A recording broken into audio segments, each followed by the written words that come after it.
Hey viewers, welcome to another game as the Casual Pro Gamer. Today we're doing another Smite game, and this is a solo ranked.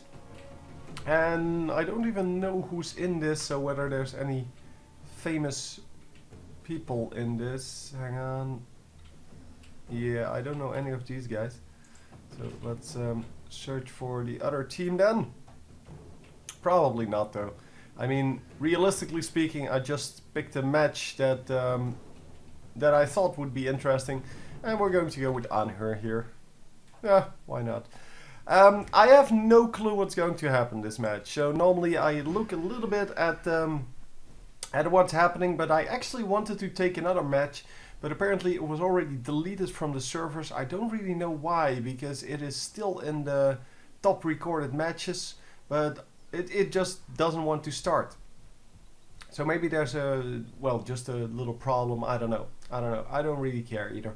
We're going to go with Anhur here. We're probably going to go mid. And that would be awesome, because Anhur is of course a very nice champion to see. And he is, well, he's just very nice in general. I mean, he's nice to look at, he's nice to play, and he has some nice tricks up his sleeve. So we are going to go with solo lane then, which means we don't get to see any of the others play. Maybe we can see Thor every now and then, because Thor will probably be jungling. Hang on, Fenrir jungling on the one side and Thor's jungling on our side. Yeah, so it's all good. Come on guys, start it already. So yeah, this is the block. As you can see, nobody's taking damage. And that's exactly what you want from this, and it's kind of a lame strategy, but since everyone uses it, I guess it's fair. But I still think it's cheating, and I think they should change the AI on that. That if the first target is out of range, or well, is getting blocked away from the minions, that they will just attack someone else. So the closest target or whatever. But yeah, this is a little bit of cheating, because, well, in general, if you can do these things where you don't take damage, where you should take damage in, in a normal circumstance, it's kind of cheating. I mean, it's not a cheat code, but it's still, it's not intended as in the gameplay, obviously. So anyhow, we're just last hitting here versus the tower a little bit. Not very good, but yeah, well, that's the way it goes. This is not like League of Legends, where you have a certain way to last hit versus the minions, because the minions vary in hit points quite a lot over time. So in the beginning, the hit points will be completely different from 5 minutes in. And yeah, that is just the way it is. I mean, that's how they chose to build it. But it also makes it very hard to last hit versus the tower. And here you could see he got a little luckier, because one hit plus one tower hit left just one hit for him, which is excellent. And once you notice that, obviously you're going to use that, but not using any skills yet. I mean, he's really keeping the amount of skills he's using down to a minimum. And wow, getting stunned. That was really unnecessary, because he could have just ran around that pillar, but was not aware where the pillar was, apparently. You know, you can see the ring, so even if you don't see the pillar, you can see the rings, and you can pretty much guess from the ring where the pillar is. And here we go. The minions going down pretty rapidly for both of them, and as you can see, the Poseidon, so our opponent here, is getting pretty low on mana, and that means that, oh, missing there. But that means that, yeah, without mana, he's not going to be able to pick up the minions that easily. And because of that, well, we might actually take a little bit of an advantage here in this lane. Of course, there might be a gank coming in at some point, which could change the whole equation here. Because, well, right now it seems that Poseidon is healing back up, so he is healing his mana. And he does have some... or he had some potions. Don't know if he had mana potions though. But anyway, currently no longer the case. But he does have that I forgot what it's called. This one, the Vampiric Shroud, which gives you extra health and mana every time you kill something. Plus it gives you mana per 5, which is also excellent. So in general, the two combined will give him more and more mana back. And yeah, you could see there that the Anhur Javelin actually tossed away the Poseidon out of range of the ganker. Oh, I forgot his name. Come on, Thor. Yeah. It's not that hard. Come on. These are all well-known names.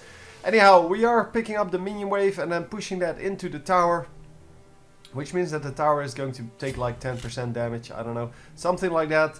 It's not a whole lot, but it does at least prevent the XP from going, and the gold, from going to Poseidon.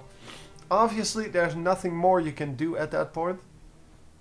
Because you can't kill your own minions. So, yeah. There's not a whole lot you can do other than just recall and be back for the next wave. Because, well, that's just the smartest strategy. You can't really zone out your enemies because, well, the range of the tower is way too good. Too long, I should say, for that. And, yeah, well. That's just the way it is. So, as you can see, just picking up more minions is not a very interesting lane for now. But, well, it doesn't have to be. I mean, you can pretty much see how to work with Anhur in this mid lane. And you should notice that he's using very, very little mana. Because his skills cost a lot of mana. So if you use those to pick up minions, yeah, you're going to get a few more minions. But you have no mana when you need it. And obviously, that is something you definitely don't want. Because you want to have as much of the well, skills available when you get into a situation where you can actually do damage. And every now and then, or well, in the late game, you can pick up whole minion waves with that javelin, because it does some nice damage to all of the minions. And by the time it's late game, you will have plenty of mana to do those kind of things anyway. But it's mainly the early game where you need to watch out. And yeah, the same goes for everyone, but because this Anhur is not going for a sustain build, well, he does have a little bit of a sustain build, because he has the Death Stall, and Death Stall gives you some health and mana every time you hit an enemy. So not every time you kill one, like the Vampiric Shroud, but every time you hit an enemy with a basic attack. I'm assuming it doesn't really say, so it doesn't say whether you get mana back if you hit them with the Javelin or with another AoE skill. Or directed skill, I don't really care. Single target or AoE. It doesn't say, it just says when you hit an enemy. The stun goes down, Thor was coming in, of course we saw him come in from the side. And unfortunately the miss on the Javelin once again. And that means a whole lot of minions are lost here to the tower. And yeah, it was going to be very hard to go up against that. Apparently he does not have the jump yet, because in the mid lane the jump is not very useful. Well, against Poseidon, I should say. But here he would have liked to have it, of course. And he is going to just push the Poseidon away from him, because he has to be careful. He has to be careful of the gank that's coming in right now. And he's going to die. He did pick up the kill though. But yeah, you saw the gank coming in from the Fenrir. And Fenrir is of course a reasonable ganker. He's not like the best ganker in the world, but he's definitely good enough to do this. And Fenrir is going to pick up a double kill. Yep. I don't know why Crocodile Dundee there didn't just walk out. He could have just saved himself. There was really no way for him to pick up Fenrir, because he just doesn't have enough damage. And although it looked close, yeah, Fenrir can just jump out. If he feels like he's in trouble, he can just walk out of there. And that, of course, is not something that you want him to do, because that means that you can never win. And that is, well, just highly irritating. If you're in a fight that you cannot win but can lose, then yeah, you want to make it out of there as soon as possible. Just preserve your health and just defend the lane from a safe distance. So we now have our... oh, damn. So we now have our jump, but the jump did not really combine well with the rest. The Kraken was missed, which means that Anhur actually gets to walk out of that. Even though the Kraken there was not that hard to land. He just should have waited a little bit until... because Anhur didn't have his jump anymore, so it's pretty easy to land it then. But he needed to make sure that the pressure was on first, and then you get this. Oh, the jump comes in, and oh, the stun and the kill. Nicely done. But this time he gets all of it done, and we are going to walk back, but not going to survive this. Oh, the minions block it! Oh my god, no! It's not good enough. Oh, that was so close. So we are going to go with another lane then for a moment. Oh, that was so close. Yeah, could have made that out if he had the jump back up, but the jump of course has a pretty long cooldown in the beginning. And because he only has one level in it, at least I'm assuming, he is yeah, he's not going to be able to have that up twice in a fight. And therefore he kind of instantly died. Surrender vote already going up for the red team. But, well, they may actually still come back from this, because this is of course a replay.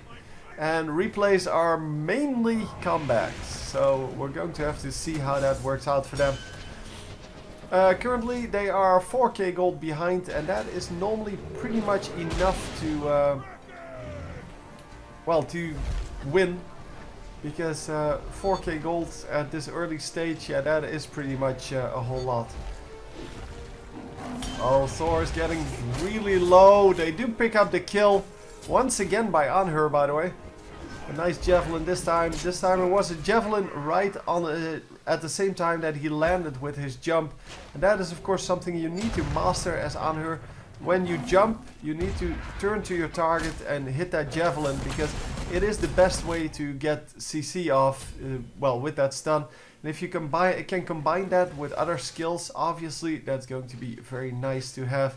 It is one of the many things that you can do with him, and because he has such yeah, such nice skills. So he has an escape, he has a stun, he has yeah, the pushback, things like that.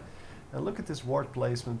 It is placed so so that if there's a ward over here at the outside, it will not get spotted, because if you put a ward over here, you cannot see that ward, and that is pretty nice. It is of course one of the more standard things to do, but it's still pretty nice for newer players to see, well, what the tactics are, what these little things that can really make a difference in the game.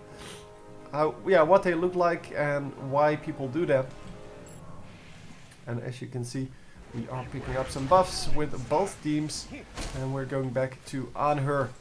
Anhur has been playing a reasonable game here. He died twice, I think, but he also picked up 4 kills. Yeah, he did die twice. Yeah, he is currently the leader in his team. And on the enemy team, that honor, I guess, would go to Hades. Hades with 2 kills and apparently a lot of minions is doing a great job. And we'll have to see if that actually makes a difference, because Hades in team fights is going to be super duper hard to kill. Plus he's just so useful. He has that ultimate of his, which is yeah, super hard to deal with. And we did pick up a double kill there, I think. No, the second kill does not go to Anhur. And, well, it's a 2-for-1 then. And we are going to pick up this middle tower. As long as they can... Oh, nice! Nice throw, but it is not good enough. Look, he doesn't have mana. With mana, he would have picked up that kill. But yeah, that's the problem here. He doesn't have enough mana to spam those skills. So he used like 3 skills and his entire mana bar just completely disappeared. Because that is the way he plays. He plays with a very low mana pool and very expensive skills. So you really want to not use your skills for minions. And I know that's hard because, well, it's what people like to do, especially League of Legends players. Dota players not so much. They're used to attacking the minions instead of using skills on them. But yeah, the League of Legends players really are used to the fact that you have huge mana pools there, and there are only very few champions in League of Legends that that have well, shallow mana pools and that cannot use skills on minions. But mainly, yeah, doesn't matter. You can pretty much do whatever you want, and that is of course one of the differences here. It is yeah, it's something I didn't expect, to be honest. I mean, Smite is just like League of Legends, made for the new players, for the casual players. It is not meant to be a hardcore game, although they are holding tournaments and such. It is not meant as a game that is yeah, where people actually have to know every little bit about the game before they can be good at it. It's not like Dota. Dota is definitely made for the pro players. And that is also the big difference between League of Legends and most of these other games. Well, League of Legends and Dota, the main difference is the skill level required to do well.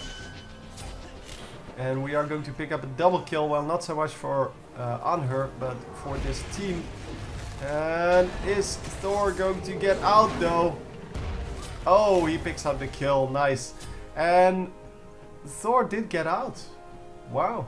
Oh, he's not out yet. Okay. That kind of explains that then. Then are we going to risk this? No, we're not going to risk this. Rightfully so, of course, because the Thor either made it out on his own or he wasn't going to make it out at all. And that was a good call on Anhur. Just yeah, not going in there because, well, he would have died there. So then they would have given away 2 kills instead of just the 1. And that of course would be better. It's better to reduce the loss than to have a slight chance of actually doing something useful. But anyhow, going back into the mid lane here, and yeah, at this point he should really just group up with his allies to try to, well, do stuff. Try to get the Gold Fury, things like that. Push towers. Really just do things that that they can do with the entire team. And by now you can see the Javelin actually only took out like 10% of his mana pool. So it's not that hard anymore to, well, to use your skills on things. You don't have to manage your mana as much anymore. You can just spam things and oh my god, nicely done.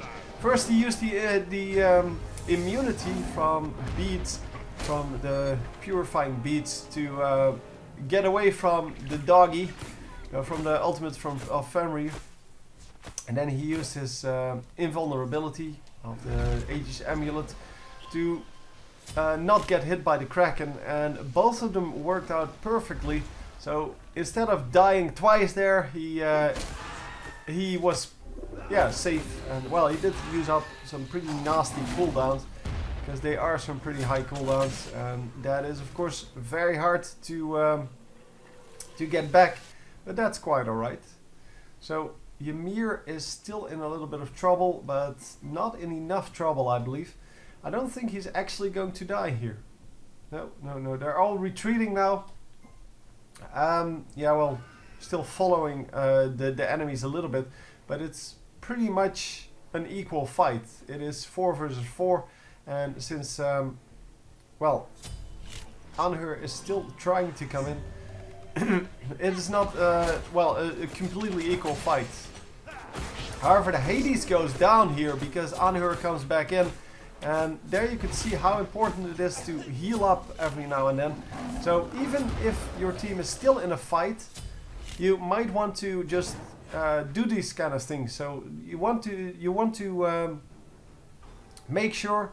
Oh, the blink through the wall. Very nicely done.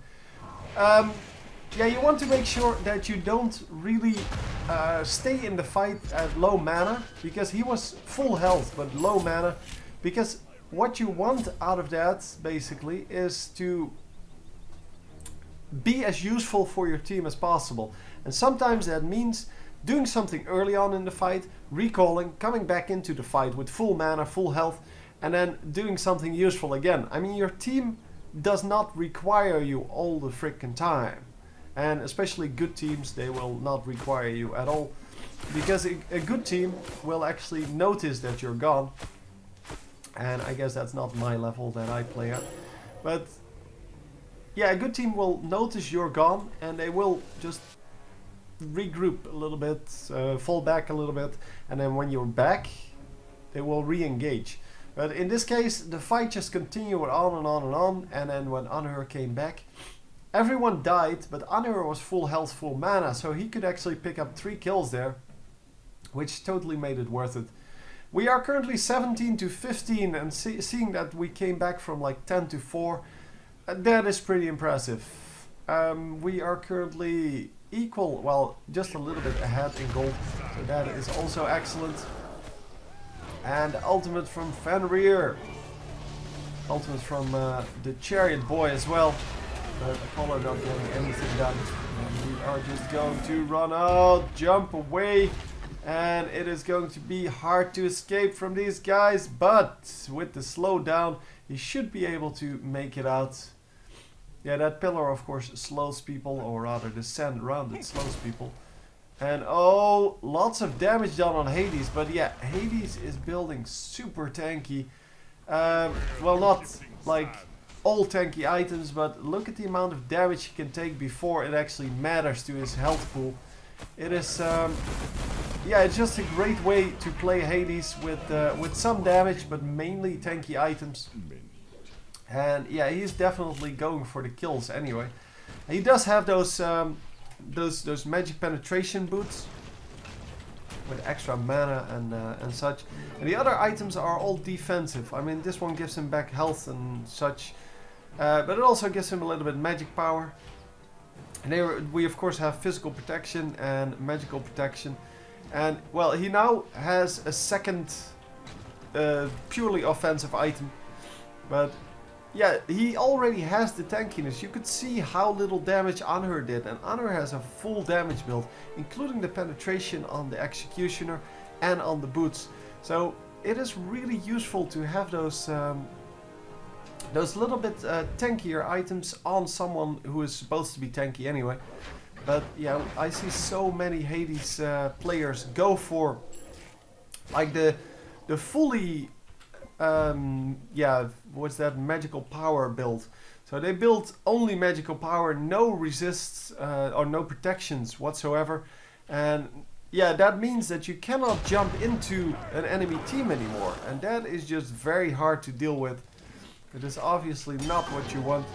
So the Fenrir really not doing that much damage to Thor here, but over time he does do enough damage to actually almost kill him.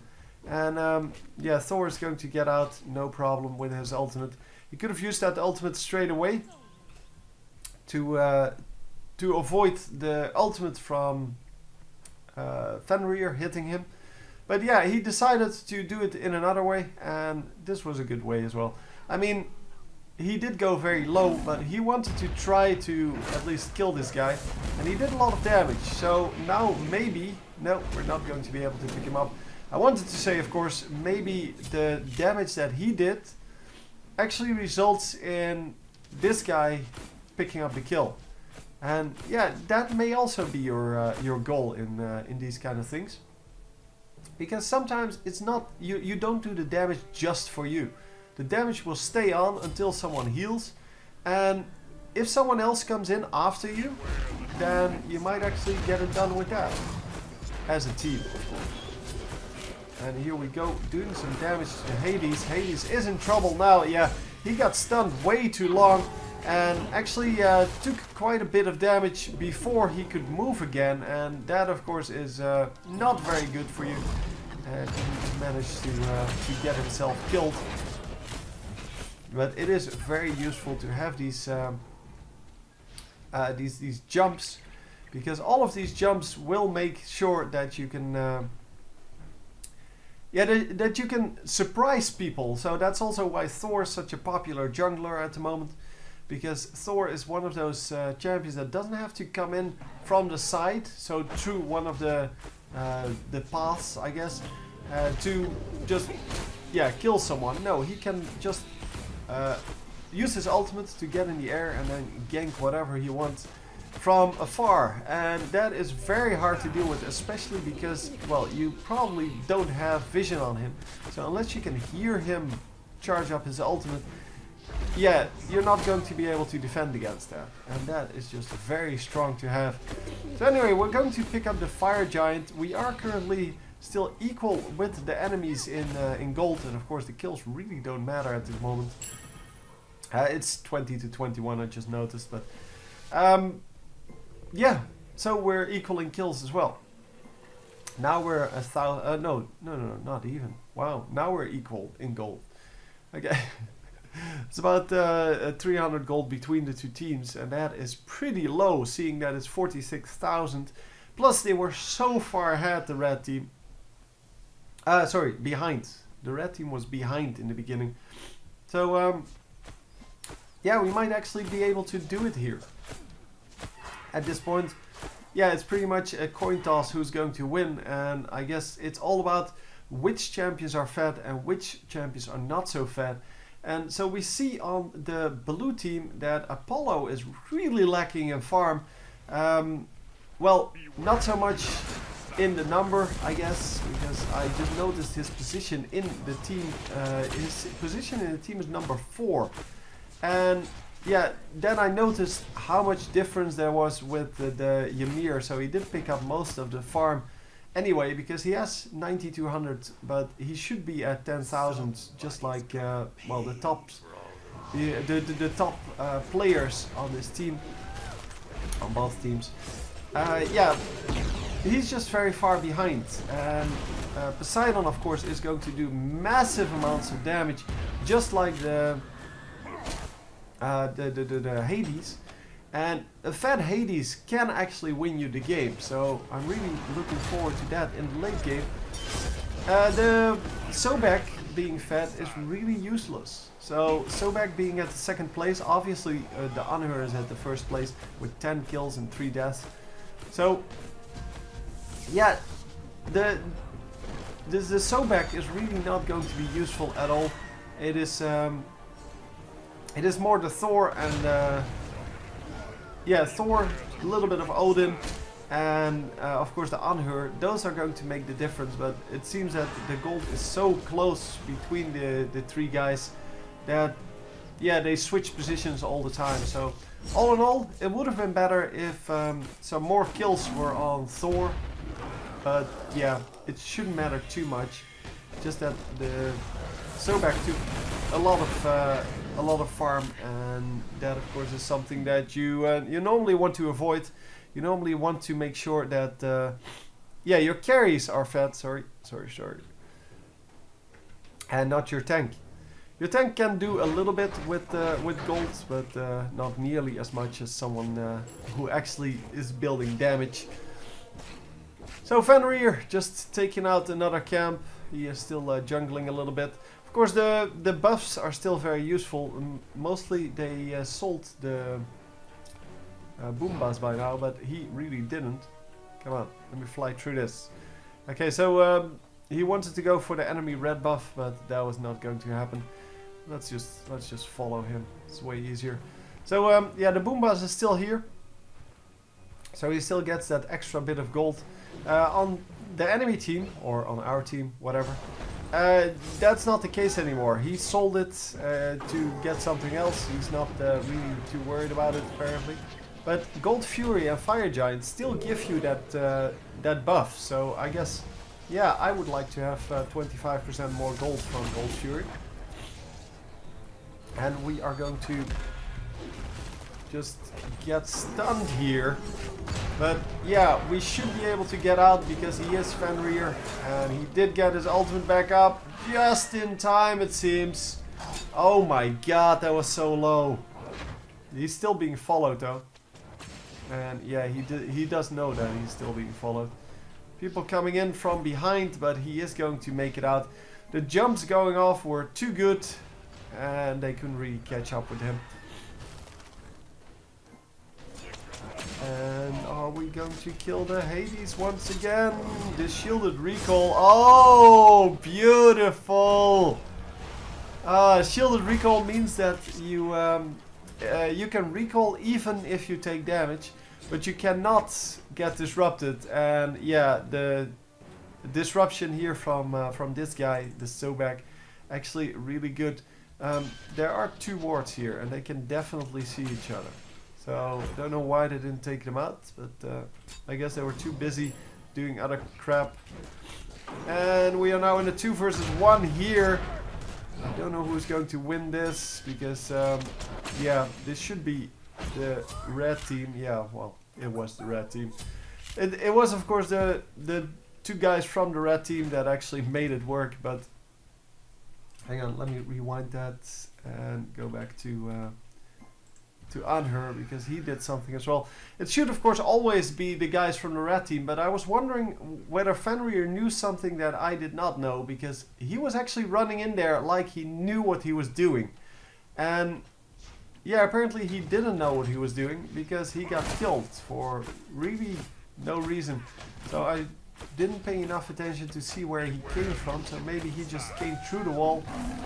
And wow, this is going to be a long ass fight, because this yeah, this is just both of them do pretty nice damage, but both of them are also really quick. Both of them have some trouble with getting caught. But both of them have escapes, so it is going to be really a long fight. And I once again did not notice whether Fenrir actually came in from the back. But wow, that was a very long chase. And eventually we did pick up the kill. Very nicely done. I don't know whose surrender vote that would be. I guess the blue team? Yeah, the blue team is now behind by 4,000 gold, which is not enough to surrender, to be honest. I mean, you shouldn't surrender here. One team fight and this can all be over, especially if that team fight results in picking up the fire giant. And we are going for fire giant just blind. We don't have a ward out, and this is just very risky. The Ymir is coming in to check. No, we're getting out of there. Fire giant reset, and we are going to go for it once again. Taking some damage here from the Ymir. And are we going to be able to kill Ymir before he does anything real? He is going to ult here. It's not going to matter. I mean, he's not fed. He doesn't have any real damage. He only has some defensive items. And we're going to pick out that kill pretty easily. So Fire Giant is going to go down this time. But is it going to go to our team, or is Hades going to come in? So we are back. It's about 15 minutes later now, so I really don't know anymore what I was talking about. But yeah, we are doing the Fire Giant here, and then we are going to slow down a little bit to see what happened here. Because the Hades is going to come in. Okay, a little bit faster. And he does of course see the how low it is. And does he actually... Yeah, blue team actually gets it. I really don't understand how this happens, because yeah, he doesn't really have anything to... Oh, he does! Oh, I completely missed that. He has Hand of the Gods for level 3. That is how he did that. Okay, that explains that. Oh man, I completely missed that. I can't believe that. Yeah, okay, so I did want to rewind to see how that happened, but yeah, it's kind of easy to see once you see the Hand of the Gods go off. Yeah, I must have completely whiffed on that. Anyway, Anhur is going to be in trouble here, and he is going to die. So, yeah, the rest of the team still just well, pretty much in the fight, but we don't really have any damage anymore. So Fenrir and Poseidon still do pretty nice damage, as well as this Apollo who just came in, and they should be able to pick up the kill on these both of these red teamers, and that means that the comeback is going to be made into another comeback. So yeah, the blue team are still behind, or is still behind, I should say. The blue team is still behind, but yeah, it's not that much anymore. They do have the fire giant buff now. They did win that team fight, and that means that they can now push turrets. They have only, yeah, this guy to go up against, and of course Aphrodite is not going to be able to, well, withstand any of this. So they are going to take out this tower and probably the Phoenix before anyone comes back up. Well, the Odin is back up, I guess. He died really quickly apparently, or he's very low level, but no, that's not the case. In fact, the blue team is the team that has the low levels, having a level 15 in there. And yeah, we are going to, however, clean up very nicely. Wow, another deicide. And we are going to then do this. Are they going to finish it right here? Or is it going to last a little bit longer? But yeah, I think it's going to finish right here, because there are 4 guys, well, just dead. And only the Sobek may come up before this, this Guardian dies. The Minotaur. But I don't even think that's true. I think this is just going to be it. The Minotaur is taking quite a lot of damage, and Sobek is going to come up, but it's not going to be enough. It goes down, falling through the pillar. Excellent game, excellent game. So it was a comeback into a comeback, and yeah, that was pretty much not what I expected, because normally we only see one comeback. But here, the blue team actually made it work, even though they were behind on gold in the end. Yeah, all the way in the end, of course, they take it over by about, well, 1,000 gold. But very nicely done. And just some very nice play from the Anhur. I mean, we followed the Anhur. He had some very nice play going. It's just that his team couldn't make it work. And yeah, that's just the way it is sometimes. So anyway, hope you enjoyed, and I will see you next time. GG.